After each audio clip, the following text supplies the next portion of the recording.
Investors जब research करते हैं तो ऐसी इन्वेस्टमेंट करना चाहते हैं जहां पे इन्वेस्टमेंट करने के बाद बहुत बड़ी बढ़त आए।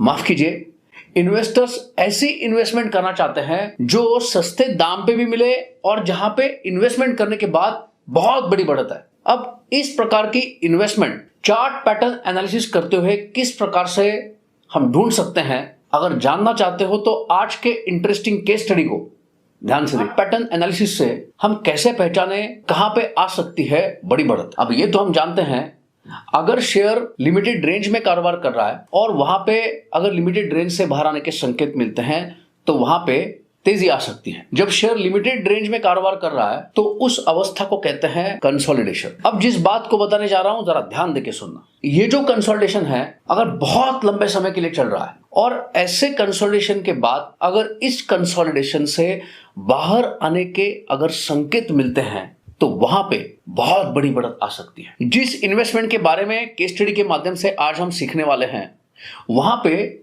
एक नहीं दो नहीं लगभग 12 साल से कंसोलिडेशन का दौर चला है। तो देवियों और सज्जनों, जिस एसेट क्लास में लगभग 12 साल के कंसोलिडेशन के बाद, कह सकते हैं 12 साल के वनवास के बाद, अगर इस कंसोलिडेशन के अवस्था से बाहर आते हुए तेजी के संकेत बनते हैं जहां पे बहुत बड़ी बढ़त आ सकती है, वो एसेट क्लास है। आइए देखते हैं।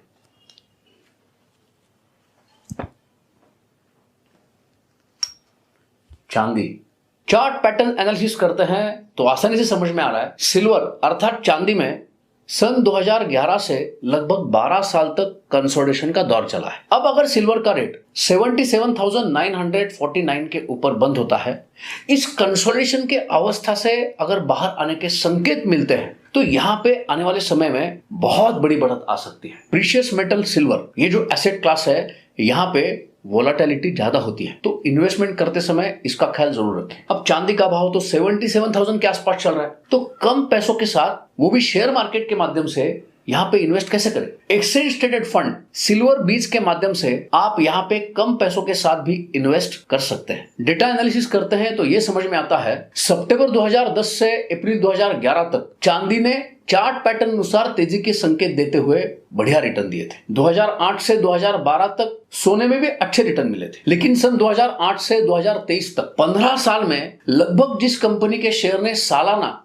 25% से रिटर्न दिए, जिस कंपनी का कारोबार सोने चांदी के कारोबार से जुड़ा हुआ है, जिस कंपनी के शेयर में आने वाले समय में चार्ट पैटर्न अनुसार भी तेजी के संकेत मिल सकते हैं, जिस कंपनी के शेयर में लंबे समय के दृष्टिकोण से लॉन्ग टर्म के लिए भी हम इन्वेस्टमेंट का सोच विचार कर सकते हैं, उस कंपनी का नाम है टाइटन इंडस्ट्रीज। तो एज एन एजुकेशन पर्पज से हम बताना चाहेंगे, इस कंपनी के शेयर के ऊपर भी नजर जरूर रखें। अब टाइटन इंडस्ट्रीज हो या सिल्वर हो, यहाँ पे चार्ट पैटर्न अनुसार अगर तेजी के संकेत मिलते हैं तो बहुत बड़ी बढ़त आ सकती है, लेकिन बड़ी गिरावट भी आ सकती है, कभी भी गलत जा सकते हैं, वरना कहोगे मैंने कहा था। तो यहाँ पे एज एन एजुकेशन पर्पज बताना चाहेंगे, इन्वेस्ट करने से पहले रिस्क को जरूर एनालाइज करें। चार्ट पैटर्न अनुसार तेजी के संकेत मिलते हैं तो स्टॉप लॉस कहां पे रखें, टारगेट क्या रखें, इन प्रकार के शेयर्स को कैसे पहचानें, मनी मैनेजमेंट कैसे करें, short term medium term trading किस प्रकार से की जाती है, अगर हमारी एक्सक्लूसिव मेथड आप सीखना। तो इस प्रकार से आज के एपिसोड में हमने समझा, चार्ट पैटर्न अनुसार अगर कंसोलिडेशन लंबे समय तक हुआ है और उसके बाद अगर तेजी के संकेत मिलते हैं तो बहुत बड़ी बढ़त आ सकती है। तो इन प्रकार के चार्ट पैटर्न पे नजरें बनाए रखें।